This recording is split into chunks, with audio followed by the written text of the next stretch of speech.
You believed in the rules, you kept your head low, you offered goodness, honesty, reason, and it broke you. Your silence became their invitation, your kindness their weapon, your loyalty their opportunity, your heart their target. This world cares nothing for your virtues. It demands your control. You lived as a man, and men are devoured daily. What survives is not human. It is colder, sharper, utterly untouchable. There is a single, defining moment when the prey stops questioning and the predator begins, when the chase for approval dies, and you become the storm others must simply endure. That moment is your rebirth, and Machiavelli would recognize it instantly. God mode. No sentiment, no remorse, no hesitation. Just pure, unyielding strategy, cloaked in impenetrable silence, delivered without a whisper of mercy. You will become the unreadable, the unpredictable, the untouchable. This isn't divine intervention. It's absolute, engineered domination. This isn't motivation. It's a forced metamorphosis. It's the execution of your obsolete self. It's the awakening of the commander within you, the one who dictates without a sound, moves unseen, and bends reality to its iron will. Machiavelli didn't inherit power, he forged it. Now you will too. Phase 1, the eradication of need, becoming psychologically invisible. Before you can command power, you must first immolate the part of you that craves to be seen. The hunger for recognition is the primary weakness your enemies will weaponize. Machiavelli witnessed empires fall, not from lack of might, but from a fatal thirst for credit, for praise, for adoration. The instant you possess that desire, you hand them the ultimate lever. God mode begins not with physical disappearance, but with psychological invisibility. You will no longer act for applause. You will act for irrefutable results, quietly, strategically, utterly devoid of any need for external validation. It is better to be feared than loved, if you cannot be both. But before the world can even consider fearing you, you must first obliterate your own fear of its opinion. This is the brutal truth. They will not acknowledge your efforts until they are desperate for your solutions. They will not perceive your power until it directly threatens their own. They will not respect your silence until it begins to pull the very strings of their reality. So let them talk, let them underestimate, let them dismiss you as irrelevant. All the while, you will construct an unassailable fortress of leverage in absolute silence. A man shackled by the need for recognition will always reveal his hand prematurely. He will speak when silence is golden. He will chase the appearance of power instead of embodying its raw essence. That is not God mode, that is ego, hollow and insecure. You want absolute power? Then you move like a specter. Sever your attachment to image. Sever your attachment to applause. Sever your attachment to needing anyone to witness your inherent greatness. You are not here to be liked. You are here to be an undeniable force. And that force emanates from actions with devastating consequences, not from emotions with desperate explanations. The more veiled your true motives, the more lethally dangerous your presence becomes. You will not shout. You will not convince. You will simply alter the outcome, leaving them to wonder, in terrified confusion, how you achieved it. Phase 2, the architecture of fear, reprogramming their nervous system. You will not need to raise your voice to control them. You will only need to dictate what they feel the instant you enter their space. That feeling must be fear, not terror, not rage, but a chilling, subtle dread. The kind that makes them think twice before a word escapes their lips, that forces hesitation before they dare to breach your boundaries, that compels their eyes to instinctively drop the moment yours meet. Fear is the purest, most uncorrupted currency of power. It does not lie. It does not bend with public sentiment. It creates order where morality has spectacularly failed. Machiavelli understood this with absolute clarity. In a world drowning in soft ideals, he offered the unyielding truth. Men have less scruple in offending one who makes himself loved than one who makes himself feared. Why? Because love invites casual assumptions, breeds dangerous familiarity, and exposes weakness. But fear, true, controlled psychological fear, commands unyielding caution, absolute respect, and profound silence. This is the critical shift. You will no longer care how they feel about you. You will only care about the involuntary response of their nervous system when your name enters their thoughts. Your presence must become a trigger. The instant they perceive your name, they should feel the crushing weight of expectation, the chilling memory of your silence, the acute discomfort of being meticulously studied. You will not overtly threaten. You will systematically condition them. Stratagem 1. Weaponize unpredictability. Predictable individuals are toys for manipulators. They smile on cue. They talk when answers are demanded. They react precisely when provoked. Shatter this pathetic cycle. Your silence will breed paranoia.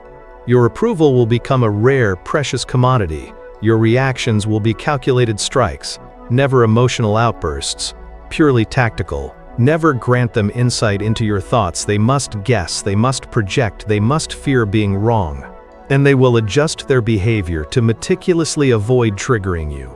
This is not cruelty. This is strategic design. You are reprogramming their nervous system to obey, even in your profound silence. Stratagem 2. Deliver disproportionate consequence to sustain fear. You will maintain an aura of profound calm 95% of the time, and be utterly merciless 5% of the time. Let them witness the catastrophic fallout of crossing your invisible lines. Not every time, but a single, unforgettable instance is sufficient. And when that moment arrives, you will not explode, you will not whine, you will simply deliver consequences. A suddenly denied opportunity, a severed connection, a quiet, inexplicable exile from your sphere. When the punishment lands, it must be clean, cold, and irrevocably final. That solitary moment will entirely rewire their approach to you. You will become a figure they must meticulously calculate around, a presence that commands respect in advance. You have infiltrated their mind and established permanent residency. Stratagem 3. Weaponize absence. There is no greater power than the individual who vanishes when expected to appear, and appears when utterly unprepared for. Absence generates tension. Tension breeds fear. Most people leverage attention to validate their existence.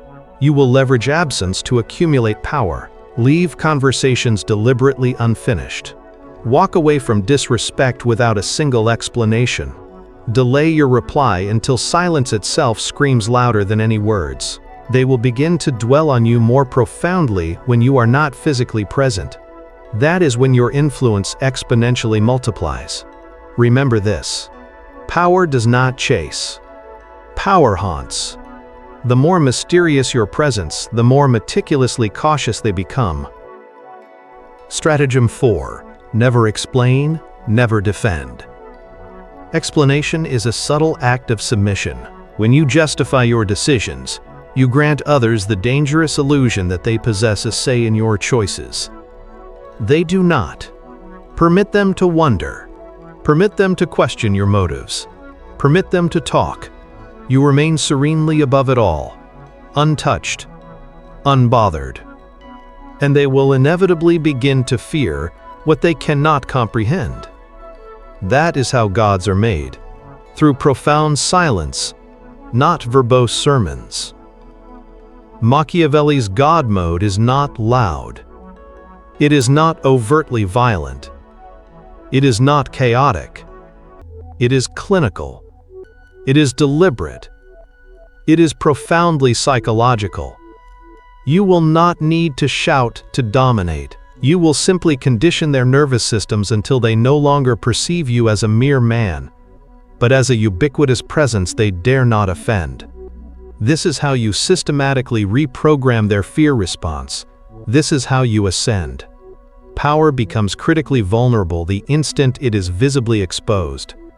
The more they perceive you overtly pulling the strings, the easier it becomes for them to sever those strings. That is why the highest form of domination is executed in absolute silence. Machiavelli never admired the ostentatious ruler, he admired the elusive shadow behind the throne. The individual who never spoke in public, yet whose unseen words shaped the destinies of thousands. The one no one could attack, because no one could even prove he was there. If you desire authentic power, you must cease striving to be seen as powerful. You will vanish from the frame, yet your influence will permeate every corner. Let others claim credit. Let others bask in fleeting attention. You, however, quietly, efficiently create the outcomes. Without applause, without discernible evidence, you will not issue explicit orders. You will guide. A single, well-placed conversation here, a subtle, almost imperceptible suggestion there. Then you disappear while they argue, you observe while they fight, you calculate while they chase recognition. You construct an empire of control, brick by brick, entirely behind their backs. They will not grasp the magnitude of what you have done until it is irrevocably too late to resist, and even then, you will remain tantalizingly out of reach. Control is not about noise. It is about pervasive presence. Your words need not echo. Your decisions must. Never permit them to see your hand, only the undeniable effects of your strategic thinking. A man who storms into a room demanding control merely broadcasts his insecurity. A man who sits quietly while the room itself subtly reconfigures around him. That is a ruler in magnificent disguise. This is the profound elegance of God mode. You will win without engaging in overt conflict. You will dominate without ever needing to raise your voice. You are not in the spotlight, yet the spotlight itself bends to your unseen direction.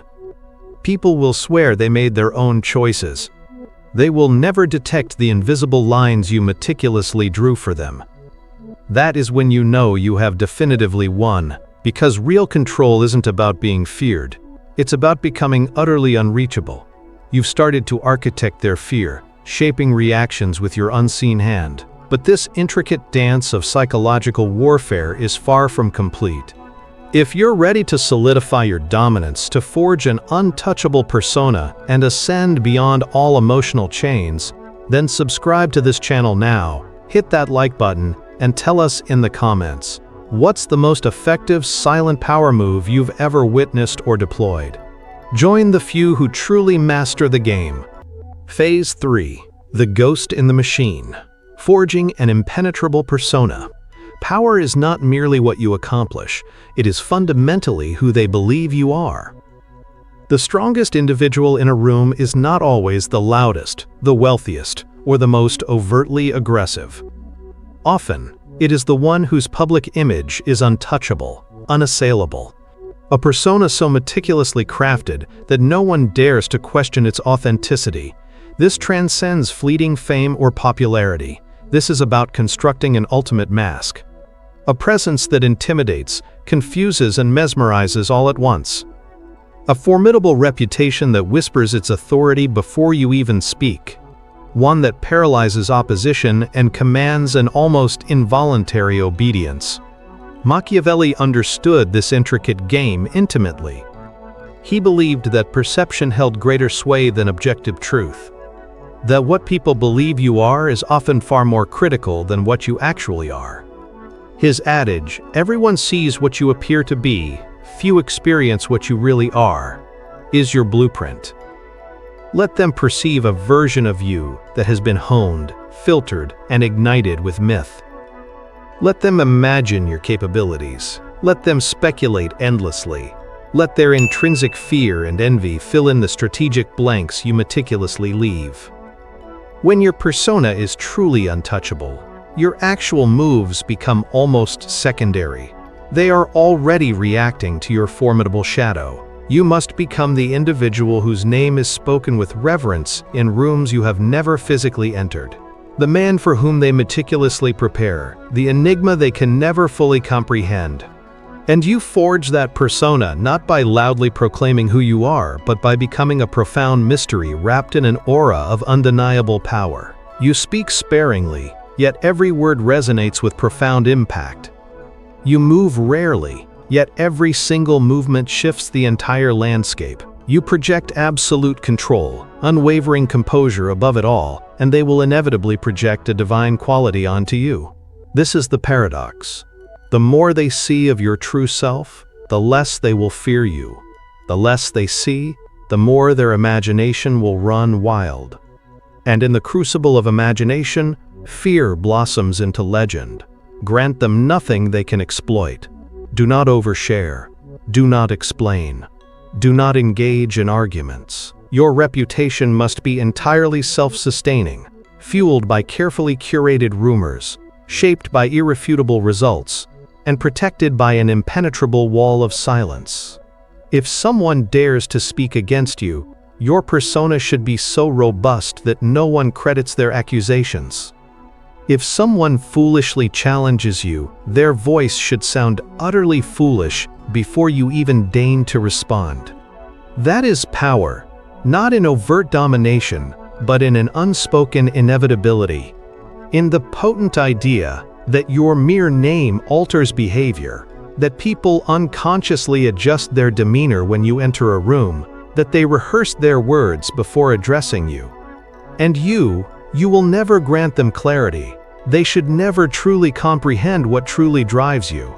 Never grasp your deepest desires, your aspirations, your pain, your fears, all buried beneath that meticulously sculpted mask. Because the instant they perceive your humanity, they can exploit it. Therefore, you must sculpt a presence that seems utterly beyond all of it. Polite, yet profoundly detached, calm, yet utterly unreadable. Generous, but always in control. You give just enough to appear relatable, never enough to be vulnerable. The ones who invariably fail desperately crave to be understood. The ones who relentlessly win build personas that no one can ever touch. Because when your image becomes untouchable, your influence becomes automatic. You need not beg, chase, explain, or correct. You simply exist, and others instinctively adjust. That is the profound elegance of true dominance. Not brute force, not chaos, but an irresistible gravity. A persona that pulls others into its orbit and keeps them perpetually spinning, wondering how close they can approach without being consumed. Understand this. Power is not just earned, it is meticulously crafted. And your persona is the ultimate armor you wear in a world that voraciously devours the visible. When people speak of you, their tone should alter, their voice should drop, their words should become measured, not because you overtly threaten them, but because they remain utterly uncertain of their standing with you. They cannot categorize you, cannot define you, cannot predict you. And that, unequivocally, is the edge. Because the moment they can touch your image, they claim ownership of it. But when you vanish behind it, you own them. Phase 4, the apex detachment, ascending above all emotion. There remains one final chain to shatter, and it is, by far, the most arduous. Not the opinions of others, not fear, not weakness, but emotion itself. As long as you are tethered to feelings, you remain perpetually manipulable. As long as your decisions are tainted by anger, guilt, affection, or pride, you are still a servant to the very same forces that control the unsuspecting masses. You cannot truly rule a world that still holds dominion over your heart. Machiavelli never trusted emotion. He meticulously dissected it, ruthlessly weaponized it, but he never, ever surrendered to its sway, because he comprehended the brutal truth that most men cannot stomach. Emotion is the leash, logic is the sword. You have been indoctrinated to follow your heart. That advice keeps armies weak and kings tragically dead. Those who ascend are the ones who feel everything but act on nothing. They smile serenely while being betrayed. They wait patiently while being underestimated. They strike when no one is watching, because their moves are chosen from unyielding strategy, not fleeting impulse. They have long since mourned their weakness, buried it, and replaced it with surgical precision. And that, precisely, is what this ultimate level demands of you. You must permit your emotions to scream internally, and yet still choose profound silence. Let them hurl insults and yet still refuse to react. Let them relentlessly test your limits and respond only when the outcome unequivocally serves your strategic position. You will no longer speak to be understood.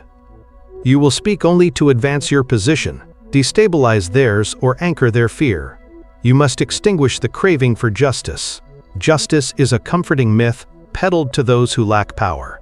The powerful do not seek fairness, they seek leverage, and you must sever the need to be perceived as good. That illusion will only shackle your hands. You are not here to be a savior. You are here to be a sovereign.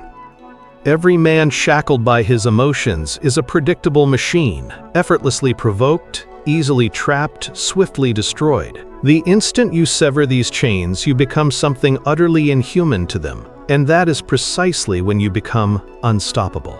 They will not comprehend your thought processes.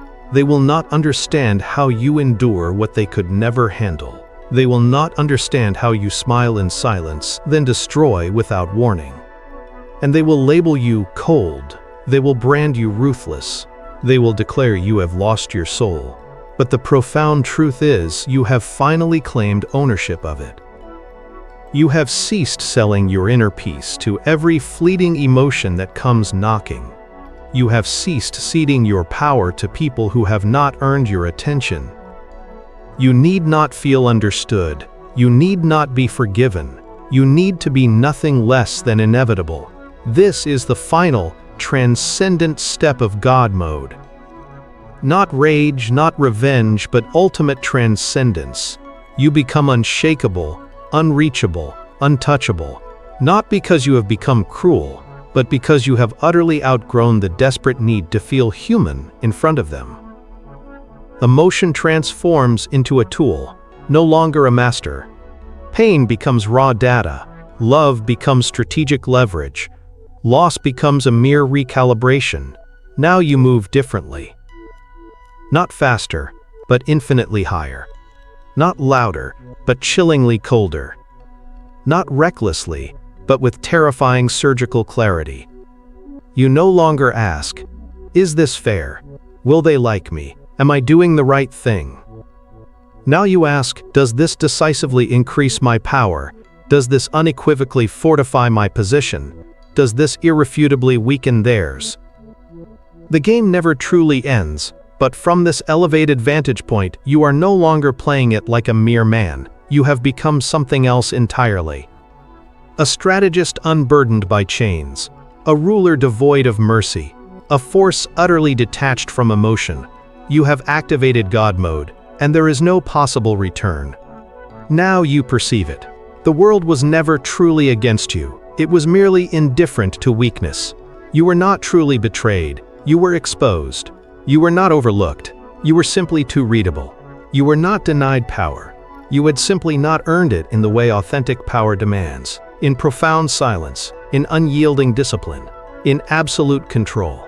But that vulnerable version of you, he is gone now. You no longer crave understanding.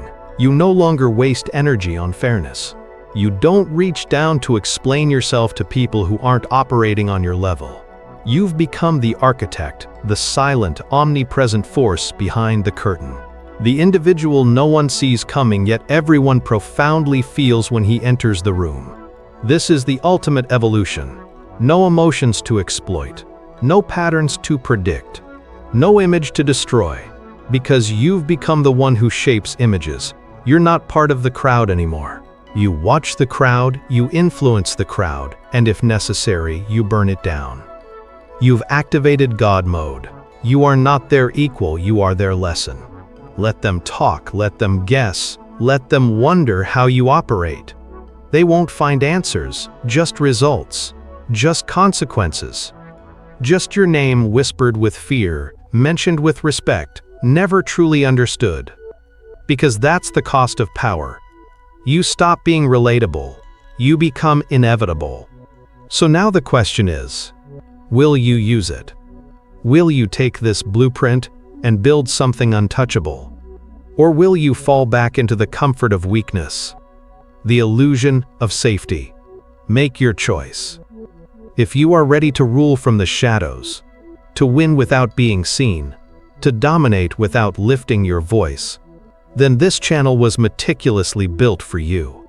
Like this video if this message has awakened something primal within you. Subscribe if you are done merely following and are unequivocally ready to command, and share this with the ones who are still asleep. They may not fully comprehend it, but the ones who are truly ready will feel its resonant truth. This is the world as Machiavelli saw it.